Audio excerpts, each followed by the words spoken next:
যারা সুযোগ সন্ধানী বামরাম তারা ঘুরিয়ে দিচ্ছে, ইস্তফা চাই।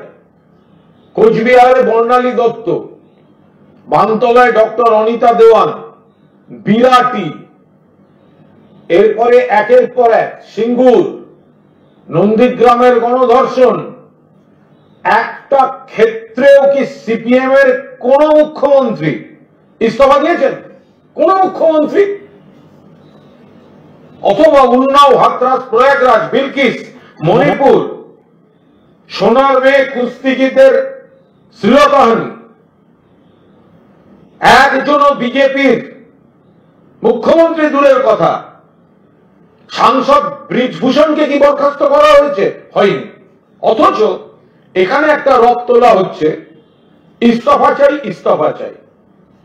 অর্থাৎ নাগরিক সমাজ তাদের যে ব্যথা, বেদনা, আকুতি, সেটা কিন্তু রাজনৈতিক নয়। কিন্তু যারা এই প্রচারটাকে ঘোরাচ্ছে, সোশ্যাল মিডিয়ার এবং একাংশের মিডিয়ার বিকৃত উপস্থাপনায় মানুষের আবেগকে যে বিপথে চালিত করছে, বিপথে, তাতে রাজনৈতিক স্লোগানের দিকে ঘুরিয়ে নিয়ে যাওয়া হচ্ছে। এটা কোনো অবস্থায় বরদাস্ত করা হবে না, বরদাস্ত করা যাবে না। সোশ্যাল মিডিয়ায় আপনারা যারা প্রতিবাদ করছেন, আপনারা আপনাদের মতামত নিশ্চিতভাবে, এটা গণতান্ত্রিক রাজ্য, এটা বিজেপির ভারতবর্ষ, সেখানে অন্য রাজ্যে কি হয় আপনারা জানেন, কিন্তু এটা মমতা বন্দ্যোপাধ্যায়ের গণতান্ত্রিক পশ্চিমবঙ্গ। সোশ্যাল মিডিয়ায় আপনি আপনার বক্তব্য পোস্ট করতে পারেন, সেটা সরকারের সমালোচনাও আপনি যদি মনে করেন করতে পারেন, কিন্তু ভাষা, যুক্তি যেন ঠিক থাকে। আর ভুল তথ্য, বিকৃত তথ্য, ভুয়ো ফেক অডিও তৈরি করে সেটা শেয়ার করা, নির্যাতিতার নাম ভুল দেয়াটা অন্যায়, ছবি দেয়া অন্যায়, ভুল, পোস্টমর্টেম রিপোর্ট, তা নিয়ে যে কত রকম মিথ্যা রটানো হলো এবং তার সবাই বিশেষজ্ঞ হয়ে গেল। ফলে এইগুলো করবেন না। কলকাতা পুলিশ বা বাকিদের প্রশাসনের এটুকুই এই জায়গাটায় আপত্তির বিষয়, স্পর্শকাতর বিষয়। খারাপ ঘটনা ঘটেছে, আপনার আমার ঘরের একটি মেয়ে মারা গেছে, এইভাবে মারা গেছে, দোষীদের ধরতে হবে, শাস্তি দিতে হবে, ফাঁসি দিতে হবে। কিন্তু তার মানে এই নয় শকুনের রাজনীতি করে রাম বাম এবং কিছু অপশক্তি মিলে বিষয়টাকে রাজনীতিতে ভোটে জিততে পারিনি, ওই তো বাংলাদেশে ওই যেন দেখছিলাম বিশৃঙ্খলা, ওই যেন দেখছিলাম বিশৃঙ্খলা, সেগুলো কি বাংলায় করা যায়? অরাজকতা, অরাজকতা, ইস্তফা দাবি, এইগুলো করার যে চক্রান্ত হচ্ছে, আমরা তার বিরোধিতা করছি।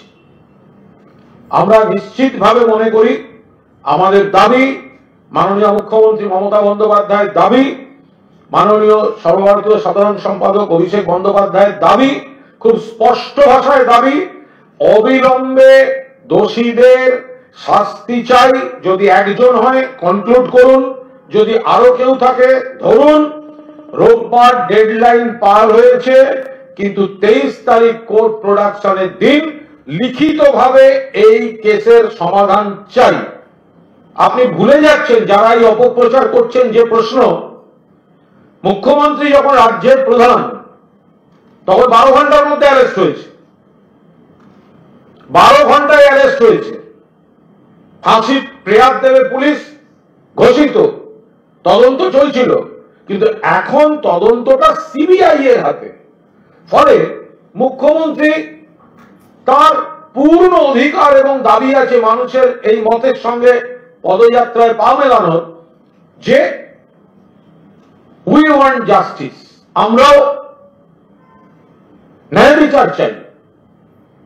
সেই কারণে গত দুদিন ধরে সারা বাংলায় তৃণমূল কংগ্রেস কর্মসূচি করেছে, প্রতিটি ব্লকে, প্রতিটি ওয়ার্ডে অবস্থান, ধর্ণা, মিছিল, মোমবাতি মিছিল সমস্ত রকম ভাবে হয়েছে। এবং আমরা দেখেছি পরিকল্পিতভাবে মানুষকে ভুল বোঝানো, মিথ্যা ধারণা তৈরি করে দেয়া, সেই কাজগুলো রাম বাম ইত্যাদিরা করেছেন। এমনকি কলকাতা পুলিশ যখন নির্দিষ্ট কোন তথ্যের ভিত্তিতে অন্তর্ঘাত এড়াবার জন্য যুব ভারতীতে ম্যাচ স্থগিত রাখতে বাধ্য হয়েছে, যে রিপোর্ট ছিল বড়সড় অন্তর্ঘাতের রিপোর্ট ছিল, অনেকে চাইছিল অরাজকতা, তো আমরা সেখানেও দেখেছি যে কাল যুব ভারতীর সামনে কট্টর সিপিএম, কট্টর বিজেপি সেই নেতা নেত্রীরা সেখানে গিয়ে মানুষকে উস্কানি দিচ্ছেন। অর্থাৎ এটা আবার প্রমাণ হয়ে যাচ্ছে এমন ব্যক্তি যারা প্রতিবেশী দেশের অস্থিরতা তৈরির সময় নানা রকম উত্তেজক পোস্ট করেছিলেন, সেই সব লোক কাল ওখানে গিয়ে উত্তেজনা তৈরি করছেন। এমন ব্যক্তিকে দেখা গেছে ন্যায় বিচার চাই বলে সেই ব্যক্তি নিজের বধূ হত্যার, স্ত্রীকে হত্যার অভিযোগে অ্যারেস্ট হয়েছিলেন। ছেলেমেয়ের ভবিষ্যৎ নিয়ে চিন্তিত? তবে আজই চলে আসুন দি অভিকর্মা কিডসে। ইংলিশ মিডিয়াম এই স্কুলে রয়েছে নার্সারি থেকে পঞ্চম শ্রেণী অবধি পড়ার সুযোগ। আমরা এখন আছি পাঁশকুড়ার সুরানাঙ্কারে। ভর্তির জন্য যোগাযোগ করুন 9045193055 এই নম্বর। মোমো খেতে ভালোবাসেন?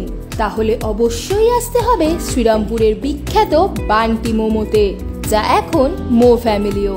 বিভিন্ন ভ্যারাইটির মোমো খেতে আজই চলে আসুন শ্রীরামপুর বিপি দে স্ট্রিটে মো ফ্যামিলিওতে।